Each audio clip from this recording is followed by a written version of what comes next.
It was 1951 before Spain's economy began to recover from the Civil War, in which, incidentally, her entire treasury of gold had been shipped off to Moscow and where it has disappeared. In 1951, with American aid, the government, admittedly 25 years late, moved men and mules to harness the few rivers which flow through the country. Only about 40% of Spain's land can be cultivated. Only 1 acre in 12 is under irrigation. If every river is completely harnessed, a project scheduled for 1972, the irrigated land will total about 15%.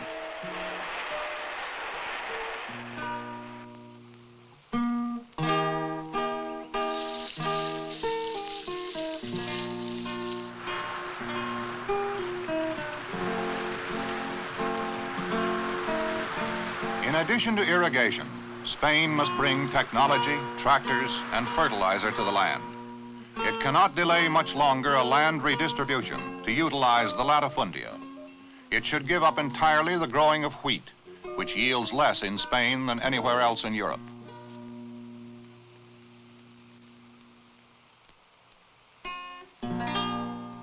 In the lush orange-scented land near Valencia lies another village with the pleasant name of Cullera and the pleasant countenance of well-being that comes from peasant citizens who own their land. The latifundias in this region were broken up.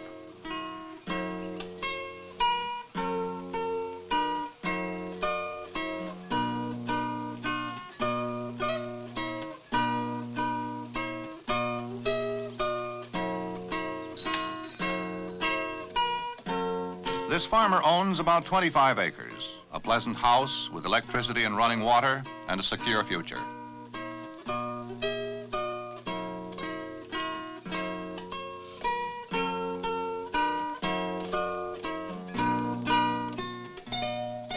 His daughter will not go to the fields at sunrise.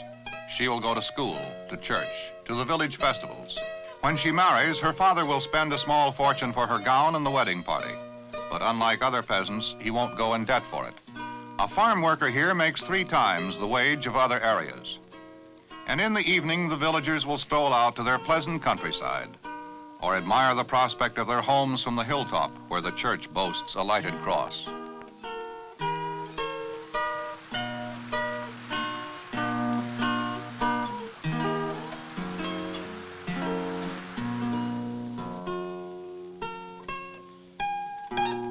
This is a farm worker who, like many of the men of the village, has managed to purchase a plot of his own.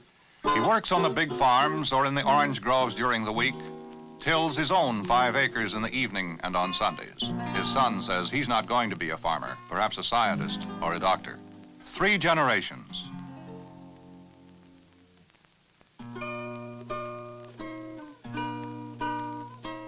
The Spaniard's house, like the Spaniard, turns away from the outside and faces inwardly upon itself. Each Spaniard has his heart and his conscience. Each house has its courtyard.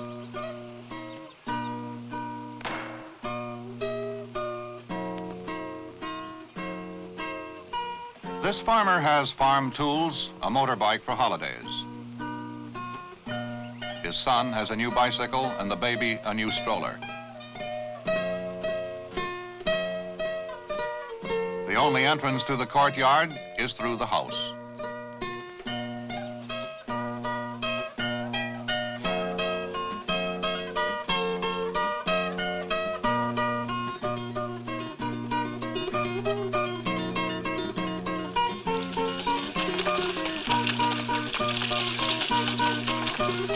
He'll spend a portion of this Sunday cultivating his own tomato crop while the family goes to Mass.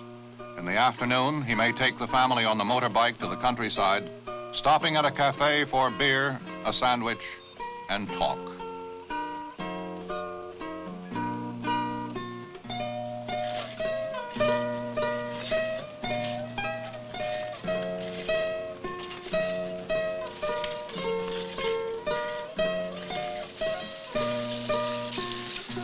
In the irrigated Valencia area, Spain's vigorous appetite for rice is almost satisfied. This is a healthy agricultural area where farm labor is comparatively well paid, where the big estates have been redistributed, where a peasant has a chance to own some land, where water and technology have been applied to the soil.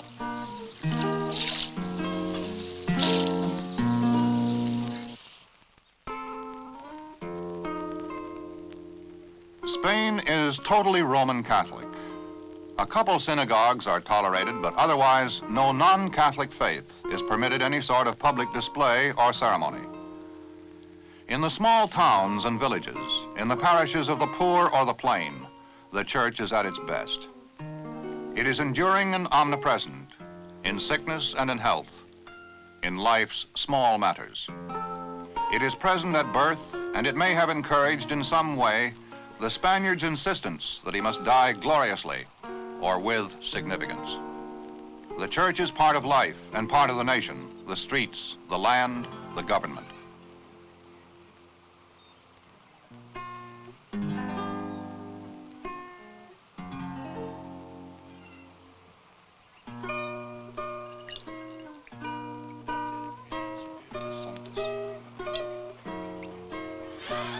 Candy for the children at baptism, a parade for confirmation, a fiesta for the wedding, public mourning for the dead, and mass for ceremonies of state.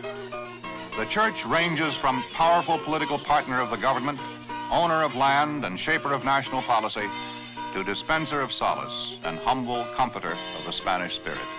Spain's most influential churchman is Enrique Cardinal Pla y Daniel of Toledo. He has sternly criticized the Franco regime, called for liberalization and easing of censorship. Military officers and Falange leaders seek his blessing.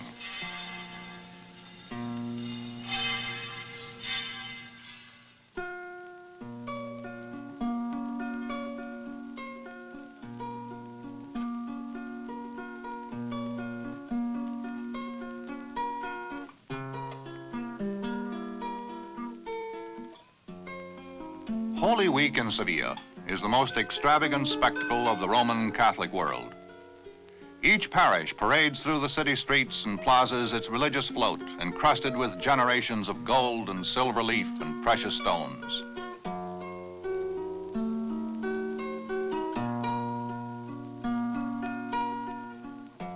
The figures are stark and sensual.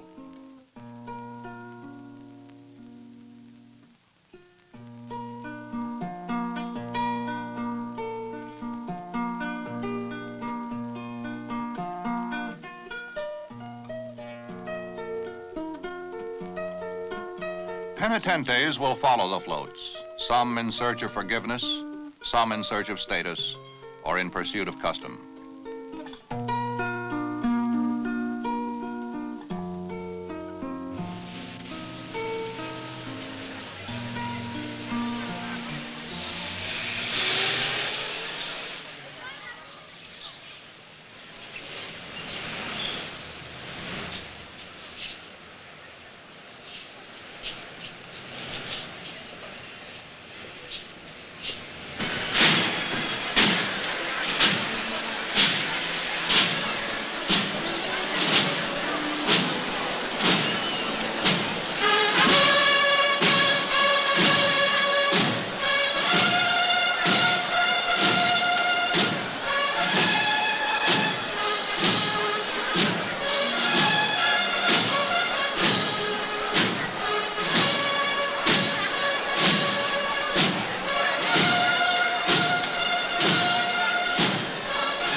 Hired bearers can carry the gold and silver burden only a few feet at a time.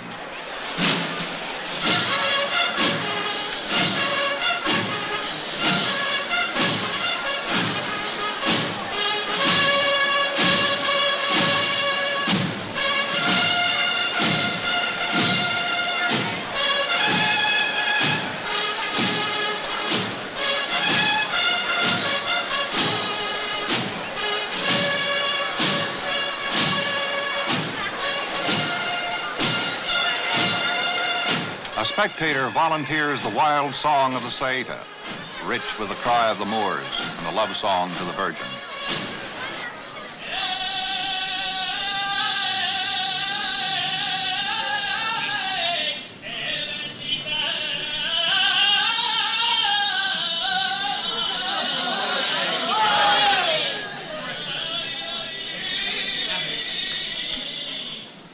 parades and demonstrations choke Sevilla's narrow streets each night of Holy Week, mounting in splendor toward Saturday night Mass in the great cathedral, its altar gleaming with the riches of Spain's one-time golden Americas.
I think that the difference between the United States and Spain is mainly the way we project.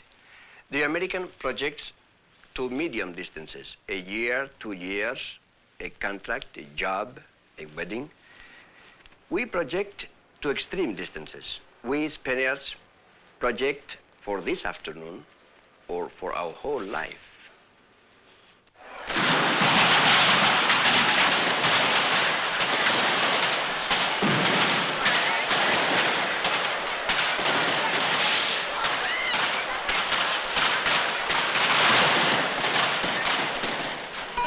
The Falla Festival of Valencia is an annual celebration in honor of St. Joseph with only faint religious meaning. All year long, the sections of the city collect money for the construction of papier-mâché statues. Some are socially or politically satirical, but never of domestic Spanish politics.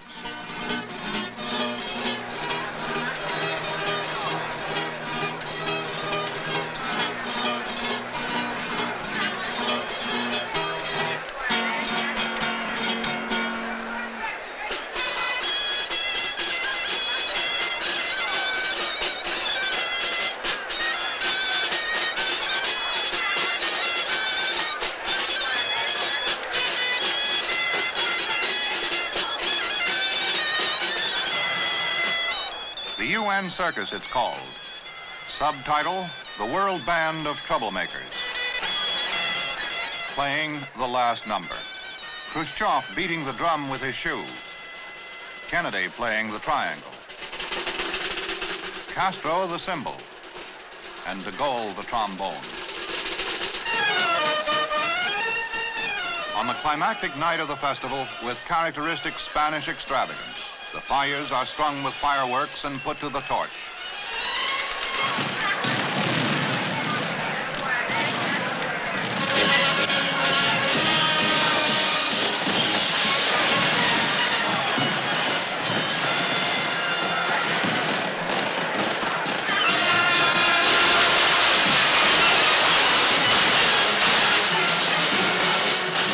Flames leap from every plaza, and the city shudders to the bombardment.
From the dying ashes trails a wisp of Spain. Tomorrow, they begin collecting centavos and pesetas for bigger fallas next year. Today, the reluctant Spaniard ventures, hesitant and unsure, toward the space and nuclear age of the outside world. But what of his government, of which there is considerable? It fails to explain the Spaniard. Perhaps he explains it. The rule is authoritarian, out of and beyond our comprehension. Paternal, omnipresent, harsh, but only when you cross it. The Spaniard admits to little talent for governing himself. But the sharpest critic of the stultification, the endless bureaus, the permits, the functionaries, the questions and delay, is quick to challenge the visitor's complaint. For criticism is exclusive privilege of his own, not for the stranger. He mistrusts American penchant for idealization, and he guesses that Franco is what Spain has needed. That, pointing to his quarter century of peace, he could win any election in any given week. At least the Spaniard says it, over and over, hoping perhaps to convince himself while convincing others. Speaking of Primo de Rivera, an earlier Spanish dictator, Julian Marius again. Primo de Rivera was a liberal at heart. Many middle-aged liberals miss him a lot now. He did quite a few things, quite a few good things, I mean. But instead of living in time, he made the usual mistake of dictators. He stayed and stayed and stayed. Among these 30 million handsome, lovely, and generous people, with the sun shining and the laughter quick and easy, all the mutually hostile groups are waiting in the wings, with no chance to talk out their animosity or dissolve in rational debate the dogmatic fangs of old hostilities, all aware of the inexorable actuary table as it applies to Francisco Franco. Monarchists, republicans, syndicalists, and separatists, socialists, phalangists, anarchists, and church. And for Moscow's furtive disciples, a favorable climate of back rooms and dark cellars.